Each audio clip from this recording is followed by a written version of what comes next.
হুজুর আসসালামু আলাইকুম। আসসালামু আলাইকুম। এই বেটা সালাম দে সাইকেল লিখা দোয়া কবুল হইব।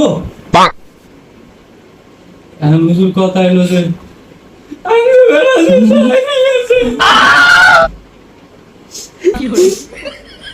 রাস্তায় বেরোতে পারি না।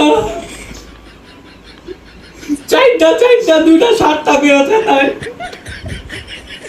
হুজুর এমন ভাবে দোয়া করবেন যাতে আর্জেন্টিনা জীবনে 10 তারিখে জিততে না পারে। ওরা যাতে জীবনে পেনাল্টি না পায়, কানাডা যাতে 4টা পেনাল্টি পায়। ঘরের যে বাইরে ছাড়ি না, এই যে ওই ঘরের যে বাইরে ছিল দেখেন সারা পেন সব লেগে গেছে গা, और जिया को कैसे गा যা ভাই যা। আচ্ছা সব ঠিক আছে, তো কি দোয়া করতে হইব? কি দোয়া করবেন মানে